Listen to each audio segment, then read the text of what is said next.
행복을 향한 나의 눈이 번쩍, 지혜를 향한 나의 귀가 번쩍, 세상을 향한 나의 마음을 활짝 열리게 해준 신부님의 토요특강. 참유수님 반갑습니다. 미국에 대한 이해 37부 말씀드리겠습니다. 오늘은 이제 남북 전쟁 전에 도대체 미국이라는 나라가 어떤 생각으로 세워지고 또 남북 전쟁은 어떤 문학적 배경, 제가 문학적 배경이라는 얘기를 말씀드리는데 흑인들에 대한 차별에 대해서 많은 사람들이 저 사람들도 하느님의 창조물이다, 천부적 인권을 갖고 있는 하느님의 창조물이다, 그렇게 생각한 많은 문학자들이 글을 많이 씁니다. 그래서 남북 전쟁이 그냥 앞뒤 그냥 안 가리고 그냥 서로 노예 해방을 위해서 싸운 게 아니라 상당한 인문학적 배경 소설을 갖고 그러한 배경이 된 내용들이 굉장히 많습니다. 그렇지만 뭐 제가 미국 문학을 전공하지는 않았기 때문에 제가 아는 상식 이내에서 그리고 또 영화를 많이 봤어요. 일부러 그 영화 본 내용을 좀 연결해서 여러분들에게 조금 쉽게 좀 설명을 하고 싶습니다. 미국 독립전쟁의 정당성을 부여한 토머스 페인의 소설 상식, 한 30페이지 정도 된다고 그러죠. 토머스 페인은 1737년 1월 29일 날 탄생해서 1809년, 그러니까 이거는 미국 독립전쟁에 영향을 미치는 거죠. 1776년에 미국 독립전쟁이 시작됐으니까 그 다음에 남북전쟁은 1863년에 시작을 했으니까 요거는 미국 독립전쟁에 연결된 사람입니다. 6월 8일 날 사망한 18세기 미국의 작가이자 국제적 혁명 이론가로 미국 독립전쟁과 미국 독립선언서에 막강한 영향을 미치죠. 프랑스 혁명 때 자유, 평등, 이런 그런 사상에 막대한 영향을 미칩니다. 1776년 1월에 출간된 76년 4월, 10월에 독립전쟁이 시작됐죠. 상식론, 커먼 센스, 공통적 센스, 상식이라는 거죠. 아메리카 식민지 주민이 느끼지 못하는 자신의 침해당한 권리를 알게 해서 보편적인 느낌으로 전환시킵니다. 아메리카 식민지라는 건 뭐냐면은 원주민들은 처음에 자기네들이 그 권리를 침해당하는지 못했던 거예요. 알지 못했던 거예요. 근데 나중에 보편적인 느낌으로 해갖고 우린 자유에 대한, 인디언은 자유에 대한, 평등에 대한 것을 요구하게 되죠. 그것은 상식이 된다는 겁니다. 모두에게 내재되어 있다가 누군가 일깨우면 반향이 일어나며 동의하고 전환된다. 이게 커먼센스라는 거, 공통 상식이 된다는 거죠. 미국이 공화국으로부터 독립해야 한다고 촉구하고 또 독립이 가져오는 이익을 펼쳐 사람들에게 독립에 대한 열망을 불어넣어준 영향을 끼칩니다. 또한 그의 책에서 봉건제도, 귀족제도와 왕을 강력하게 비판을 합니다. 미국 독립전쟁 때 위기론을 간행해서 시민의 전투의지를 끌어올리는 그러한 역할을 하죠. 요거는 이제 미국 독립전쟁입니다. 영국하고. 이제 이거는 너세니얼 호손의 큰 바위 얼굴 한 번씩 들어봤을 거예요. 이거는 큰 바위 얼굴 1850년 확 뛰죠. 1776년에서 거의 100년 넘어서 너세니얼 호손의 큰 바위 얼굴 단편 소설입니다. 어니스트가 어머니의 영향으로 어린 시절부터 큰 바위 얼굴을 닮은 사람을 동경하는 이야기입니다. 그의 작품에서 많이 보여지는 분위기답게 교훈적 내용을 띠며 막대한 부나 사회적 지위보다 지속적인 자기 성찰이 인간의 위대한 가치를 높인다는 것을 보여줍니다. 나중에 월든 그것도 좀 설명을 드리겠지만 요 시기에 미국 사람들이요 굉장히 이제 독립을 했고 이제 자기네들이 굉장히 이제 잘 살게 됐고 서부 개척 시대로 하면서 질문하기 시작해요. 제가 창세기 때 질문하는 인간이라고 그랬잖아요. 어떻게 사는 게 정말로 사람답게 사는가? 어떻게 사는 게 하느님 뜻에 맞게 사는가? 질문하는 소설들이 굉장히 나옵니다. 너세니얼 호손의 주홍글씨 많이 들어봤을 거예요. 주홍글씨는 미국의 소설입니다. 미국 소설가 너세니얼 호손의 대표작입니다. 1850년에 발표됩니다. 세무서에서 근무하다가 실직한 호손이 배우자의 격려를 받아서 쓴 소설이라고 알려져 있습니다. 청교도 신자 호손의 죄와 인간의 위선에 대한 통찰력이 담겨 있습니다. 보스턴을 배경으로 청교도 목사 딤즈 데일의 죄책감과 그와 가늠한 헤스터의 순수한 마음을 대비시켜서 17세기 미국 청교도들의 위선에 대해서 말하고 있습니다. 또 실질적으로 청교도들이 마녀 사냥, 마녀를 불태우는 게 싫어갖고 유럽에서 종교의 자유를 찾아서 갔는데 이 청교도들이 또 미국에서 마녀 사냥을 해갖고 한 300명 정도를 불에 태워 죽이죠. 그것도 나중에 여러분들하고 이야기하도록 하겠습니다. 가늠한 헤스터에게 가슴에 A자를 새겨줘요. 가슴에 이게 간음녀라는 그런 표시로 붉은 낙인을 찍는다는 설정에서 붉은 낙인 주홍 글씨는 인간을 얽매는 굴레를 뜻합니다. 어디선가 한 번씩 여러분들 들어보셨을 거예요. 근데 이러한 것들이 미국 사람들의 양심으로 드러나기 시작하는 거죠. 사실은 미국은 굉장히 건강한 이 전 세계의 민주주의라는 대통령이라는 이 투표로 국민들이 투표로 대통령을 뽑는다는 아주 독특한 그러니까 여러분들 생각해 보세요. 왕정 시대, 신정 시대, 그다음 봉건제도 시대 이걸 다 깨부수고 국민을 위한 국민에 의한 이런 것들이 나오기 시작하는 거죠. 그래서 국민을 굉장히 중요시 여기는 민주주의가 탄생을 하죠. 톰 아저씨의 오두막. 톰 아저씨의 오두막은 미국 사실주의 작가이자 노예제도 반대자인 해리엇 비처 스토어 1811년부터 1896년까지 산 사람이죠. 1852년에 발표한 대표작이 엉클 톰스 캐빈, 엉클 톰 아저씨의 오두막입니다. 이 소설은 노예제의 비참함을 자세하게 묘사하고 있어 노예제 반대론자와 찬성론자들 간의 평가가 극단적으로 갈라집니다.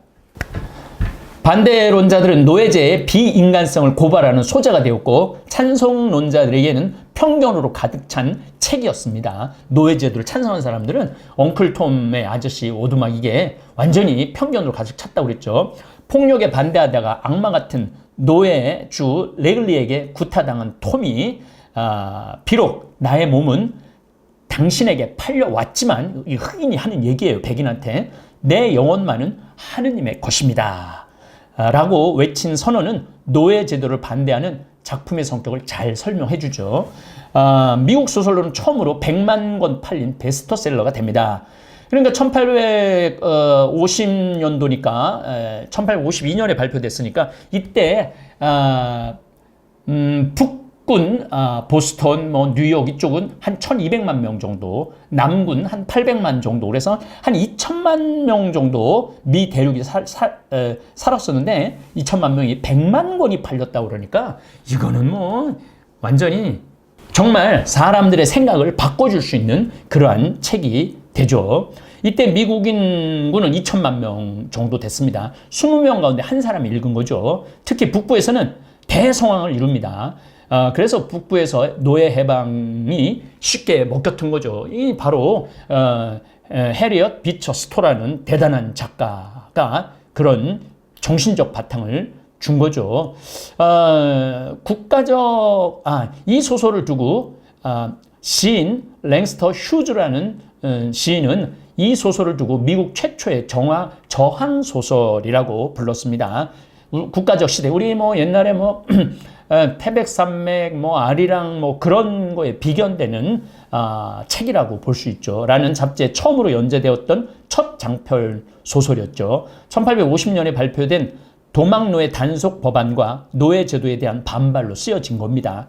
해리엇은 아이들을 모두 재운 뒤 밤마다 이 소설을 집필했다고 그러죠. 자, 톰 아저씨 오두막 내용을 조금 보겠습니다. 켄터키주 지주 셸비 부부는 노예들에게 마음씨 좋은 인물이었어요. 셸비는 사업에 실패하고 막대한 빚을 져 농장을 빼앗길 위기에 처하자 어쩔 수 없이 자신에게 충실했던 노예 톰과 혼혈 노예 엘리저의 5살 난 아들 해리를 노예 상인에게 팝니다.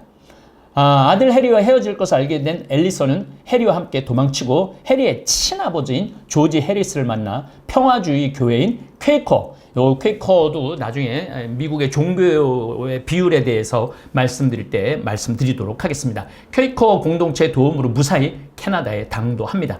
한편 톰은 팔려가는 도중 배가 강을 따라 내려갈 때 같은 배의 승객인 에바의 생명을 구합니다. 또 이것이 인연이 되어 그녀의 아버지인 어거스틴 생클러에어에게 팔려가고 그곳에서 한동안 행복하게 지냅니다. 그러나 에바와 어거스틴이 사망하고 냉혹한 시몬 레글리에게 다시 팔려가서 레글리의 모카밭, 이게 모카밭, 노예하고 모카밭은 뗄래야 뗄 수가 없죠. 모카밭에서 심한 학대를 받습니다. 톰은 레글리의 다른 노예인 캐시와 에물린의 탈출을 도와주고 그로 인해 레글리로부터 죽임을 당합니다.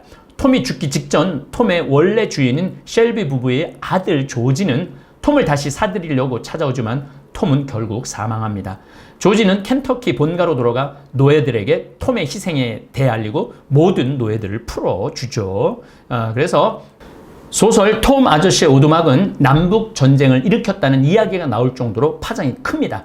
이미 골물대로 골문 남과 북의 갈등이 터지는 데 있어서 노예 제도에 대한 여론을 크게 환기시켜서 당시까지 자유주의와 노예 제도가 분리된 어중간한 상황에서 커다란 방향을 일으킨 것은 확실합니다.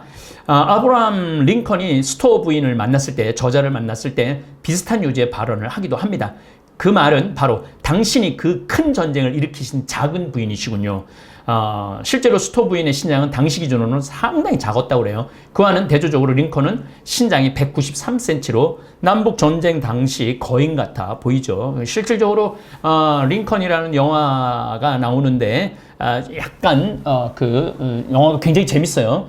굉장히 큰 주인공이 주연을 맡죠.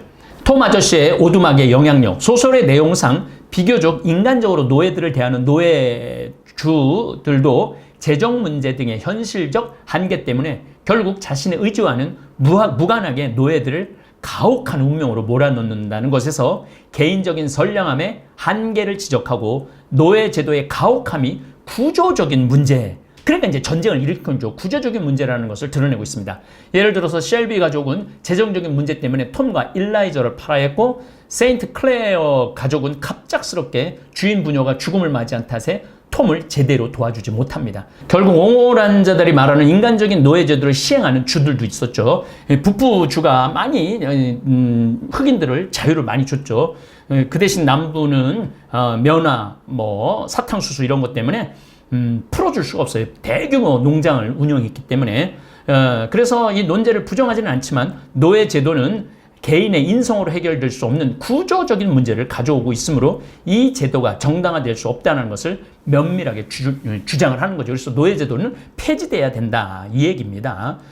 소로, 이 유명한 사람이죠. 소로의 낭만주의 책 월든, 초월주의자였던 소로 1817년에서 1862년 그의 대표작 월든, 환경운동하는 사람은 한 번씩 다 읽어봤을 거예요. 저도 읽어봤는데 아주 자연의 아름다운 신비함을 잘 그려낸 책이죠. 무려 170년 전에 이런 글을 썼다는 게 놀라울 정도죠. 1854년에서 당대 급부상하던 산업주의, 물질주의에 대항한 적극적인 문학적 시도를 보여주고 정신적인 자연생활의 중요성에 대한 깊이 있는 문학적 성찰을 보여줍니다. 그의 급진적인 글쓰기는 미국인의 성격에 내재하는 뿌리 깊은 개인주의 성향을 표현하고 있죠. 그리고 결국은 월든이라는 호수에 가서 혼자 살죠. 미국 낭만주의를 대표하는 에런 포, 1809년에서 1849년, 오래 살지 못했습니다는 시 에런 포라는 얘기가 에드가 에런 포라는 얘기 많이 들었을 거예요. 단편소설, 추리소설, 평론 등 다방면에서 특출하고 독보적인 문학 세계를 그려냅니다. 에드거 앨런 포와 그의 작품은 미국 문학뿐 아니라 전 세계에 영향을 미칩니다. 이게 독립한 지 100년밖에 안 된 나라가 문학적인 영향을 미치기 시작하는 거예요. 그러니까 미국의 문화가 굉장히 높은, 물론 이제 히스패닉과 흑인의 차별적인 그런 것도 있지만은 그래도 나름대로 정신적인 지도자들은 굉장히 문학 작품에 많이 썼고 인본주의에 많은 신경을 썼다는 거죠. 우주론과 암호학 같은 문학 외의 분야에서도 직간접적인 영향을 미칩니다. 포의 작품들은 오늘날 문학, 음악, 영화를 막론하고 여러 대중문화에서 접할 수 있으며 그의 생각 여러 채가 박물관으로 지정 운영되고 있습니다. 그러니까 에드가 앨런 포가 굉장히 유명한 사람이에요. 전미 미스터리 작가상은 미스터리 장르에 포가 남긴 족적을 기념하기 위해 매년 에드거상이 생깁니다. 포는 그의 뒤를 이은 인간 심연의 암흑세계에 대한 문학적, 철학적 통찰을 보여주었고 이는 호손과 멜빌이라는 사람 굉장히 중요한 사람이에요. 멜빌의 어두운 로맨스 문학에 큰 영향을 줍니다. 그의 미와 비청산, 괴기와 공포에 대한 탐구는 후대에 많은 문학가들의 영향을 미치죠. 자, 이제 우리는 이 사람은 다 알 거예요. 마크 트웨인의 허클베리 핀의 모험, 톰 소여의 모험 다음으로 출간된 책이죠. 그런데 톰 소여는 조금 자유를 갈망했지만 허클베리 핀의 모험은 흑인의 자유를 함께 다뤘기 때문에 제가 선택을 했습니다. 허클베리 핀의 모험은 1851년 늦여름 미시시피강 증기선을 보며 남미를 여행할 꿈을 꾸는 남루한 차림의 소년 허클베리 핀과 흑인 노예 짐의 모험이 시작됩니다. 여러분들 유튜브를 통해서나 또 넷플릭스를 통해서나 다른 텔레비전을 통해서 오늘 이 토요 특강 듣는 날은 허클베리 핀의 모험을 한번 보시면은 엄청나게 여러분한테 도움이 될 겁니다.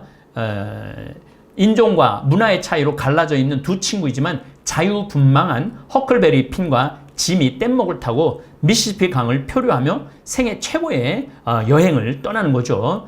그 속에 짐은 허클베리 핀에게 당시 사람들의 믿음과는 달리 모든 인간은 기본적으로 평등하며 존중되어야 함을 가르쳐 줍니다. 짐이 남북전쟁이 끝난 시기인 1885년 2월 처음 출간된 마크 트웨인의 소설입니다. 사실은 이 마크 트웨인은 1885년에 이런 책을 썼다는 것은 남북 전쟁이 끝나고 북군의 승리로 끝났지만 아직도 노예 흑인 차별이 있다는 얘기예요. 멜빌 모비 딕 백경. 그러니까 멜빌이라는 작가가 모비 딕이라는 모비 딕은 무슨 뜻이냐면은 하얀 고래라는 뜻입니다. 여기 뭐 좀 더 들어가면 야한 내용도 나오는데 그런 건 그렇게 중요한 것 같지가 않아요. 우리나라에서는 백경, 흰백자에다가 고래경자를 쓰죠. 이런 걸로 번역이 됐죠. 멜빌 1819년에서부터 1891년 미국에서 가장 많이 팔린 책은 모비딕입니다. 가장 많이 팔린 책. 이게 한 700페이지 정도 되는데 미국 사람이라면 누구나 읽어봐야 되는 아주 필독 도서 책이죠. 호손과 더불어 미국이 낳은 가장 위대한 작가 중에 한 명이지만 그의 생애에서는 결코 미국을 대표하는 작가로 인정받지 못합니다. 죽고 난 다음에 인정을 받죠. 공식적인 학교 교육을 깊이 있게 받지 못한 멜빌은 젊은 시절 남태평양에서 모험을 문학의 소재로 삼았고 폴리네이사 원주민들, 인육을 먹는 그런 원주민들에게 사로잡힌 실제 경험담을 첫 작품 타이피 1846년에 당시 미국과 영국의 독자들의 마음을 사로잡습니다. 모비딕에서는 이것도 영화로 많이 나와요. 이거 보면은 아주 그 바다의 싸움, 그 고래 사냥이 얼마나 힘든 사냥이었고 전 세계적으로 1800년대는 고래 사냥이 유행이었죠. 모비딕에서는 고래 사냥을 떠나는 모험은 그런 강박관념과 악한 본성을 드러냅니다. 그의 소설 모비딕은 작가가 세상을 떠난 지 30년 만에 세상에 빛을 보게 되죠. 700페이지에 이르는 대하 장편 소설입니다. 19세기 고래의 기름으로 등불을 밝히고 산업혁명 이후 기계의 윤활유로도 사용합니다. 그래서 한번 이제 배를 타고 나가면은 거의 6개월, 1년, 길게는 2년, 3년까지 그 고래 기름을 이렇게 통에다가 다 채워갖고 돌아오는 그러한 내용이 이 모비딕에 잘 있습니다. 모비딕은 하먼 멜빌의 대표적이자 미국을 대표하는 고전 소설입니다. 주인공 이스마엘은 새로운 세상을 알고 싶어 했고 도전하고 싶어서 상선 말고 포경선에 올라타게 됩니다. 포경선에 타게 된 계기도 독특합니다. 비 오는 날 찾은 여관이 관짜는 곳 바로 옆집 고래잡이 여관이 고래잡이 이제 선원들이 이제 들르는 거죠. 고래잡이 여관이었습니다. 여관은 찾았지만 방이 없어서 포경에서 창을 던지는 중요한 역할을 하는 쾌커크를 만납니다. 그렇게 쾌커크와 형제의 연을 맺습니다. 피쿼트호, 그러니까 이 고래잡이 배 이름입니다. 포경선을 타고 항해를 하는 몇십일간 지루하고 끝없는 수평선만 보게 됩니다. 하지만 주인공 이스마엘은 그곳에서 편안함과 새로운 곳에 대한 기대를 합니다. 이 고래를 많이 잡으면은 그리고 실질적으로 고래를 잡기 시작합니다. 그러나 모비딕은 못 잡죠. 어느 날 한쪽 다리를 고래뼈로 만든 선장 아하브가 모든 선원들을 모아 이야기를 합니다. 자신의 다리를 잃게 만든 고래 이름 하얀 고래 모비딕을 잡아 피해 복수를 하자고 말합니다. 대대손손 고래잡이를 한 스타벅은 복수를 통해 고래를 잡을 수 없다고, 고래는 우리의 식량이자 필요에 의해서 잡는 것이지 목숨을 걸고 잡을 수 없다고, 선원의 안전이 우선돼야 된다고 반대 갈등들이 많이 있죠. 자, 쾌커크는 그 사이에 열병이 나서 죽을 운명에 처하자 자신의 관을 짜달라고 합니다. 그 관에 들어가서 나서 자신은 아직 죽을 때가 아니라고 기적처럼 다시 살아나와요. 그 관은 사물함처럼 뒀다가 나중에 구명보트와 같은 역할로 배후미에 걸어둡니다. 여기 굉장히 중요한 역할을 하죠. 이스마엘을 살리는 거죠. 그렇게 하여 항해 중에 스타벅이라는, 이게 스타벅스의 어원이 됐다고도 하는 이야기도 있습니다. 스타벅이라는 이 선원, 스타벅은 선상에게 모비딕을 잡기를 포기하고 그냥 고래를 잡자고 하지만 아하부 선장은 끝까지 무시합니다. 그리고 나머지 선원들은 그런 아하부의 모습을 보고 모비딕을 잡기에 열을 올립니다. 모비딕을 발견한 순간 아하부 선장은 모비딕을 잡기 위해 데려온 유령 같은 선원 5명을 이제 이끌고 바다로 향합니다. 하지만 성공한 적이 없습니다. 그 유령 중 예언자 한 명이 있었는데 그 사람이 말하길 자신은 선장보다 먼저 죽을 것이고 자신의 관은 필요 없다고 말하면서 선장에게는 고향에서 가져온 관에 묻히게 해달라고 말합니다. 그리고 예언자는 실제로 모비딕을 죽이기 위해 만든 창살에 스스로 꽂혀 죽게 됩니다. 그리고 모비딕을 만난 순간 선장은 모비딕 가까이 가기도 전에 배가 부서지고 선원을 잃고 고향에서 가져온 관인 피코토와 함께 죽음을 맞이합니다. 굉장히 불행하게 끝나죠. 스타벅도 죽고 쾌커크도 죽고 배도 잃은 이 시점에서 이스마엘만이 살아남습니다. 바로 쾌커크가 관으로 사용할 나무통에 통에 의지해서 버팁니다. 그 아들을 찾기 위해 방황하고 있던 포경서, 다른 포경서를 하나 만나요. 그래서 살아남아 이 길을 쓰게 된 거예요. 자기의 경험을. 저자 멜빌은 포경선에 실질적으로 여러 해 일을 하게 되어 마치 해양학과 바다 생물학을 읽는 기분이 듭니다. 그래서 처음에는 이 모비딕이 소설로 분류 안 되고 해양 생물학 학문으로 분류되기도 했다고 합니다. 미국에 나온 작가 중에 여러 유명한 작가들이 많지만은, 시인들도 굉장히 많지만은, 어니스트 허밍웨이를 우리가 빼놓을 수가 없죠. 1899년에서 1961년, 최근에까지 산 사람이죠. 굉장히 가까운 사람이죠. 1899년 7월 22일, 미국 일리노이주 오크파크, 현재 시카고에서 태어납니다. 의사 아버지와 성악가 어머니 사이를 두었고, 6남매 중 장남입니다. 평생을 낚시와 사냥, 투우 등에 집착했고 돈이 많았으니까 다방면을 걸쳐 맹렬한 행동을 추구했고 행동의 세계를 통해 자아의 확대를 성취하려고 합니다. 그러한 인생관은 그의 작품 전체를 통해서 드러납니다. 그의 첫 소설 해는 또다시 떠오른다를 1926년에 발표했는데 허밍웨이의 대다수 작품은 1920년 중반부터 1950년대 중반 사이에 발표됩니다. 전쟁 중 나누는 사랑의 이야기를 다룬 전쟁 문학의 걸작 무기여 자리거라, 여러분도 아마 영화로 많이 접했을 거예요. 1929년 그가 작가로서 명성을 얻는 데 공헌했고 1836년 킬리만자로의 눈, 킬리만자로 탄자니아에 있는 산 얘기하는 겁니다. 스페인 내전을 배경으로 한 누구를 위하여 종을 울리나 1940, 우리 중고등학교 때 내용도 모르고 이 책을 읽어댔죠. 출판되자마자 수십만 부가 넘는 판매고를 올립니다. 이후 10년 만에 소설 한 편 발표하지만 주목받지 못하고 있다가 1952년 인간의 희망과 불굴의 정신을 풀어낸 노인과 바다를 발표하여 큰 찬사를 받고 퓰리처상과 노벨 문학상을 받게 되죠. 어니스트 허밍웨이는 1950년 이해 2번 비행기 사고를 당하는데 말년 사고 후유증으로 인해 우울증에 시달리고 집필 활동도 막히기 시작합니다.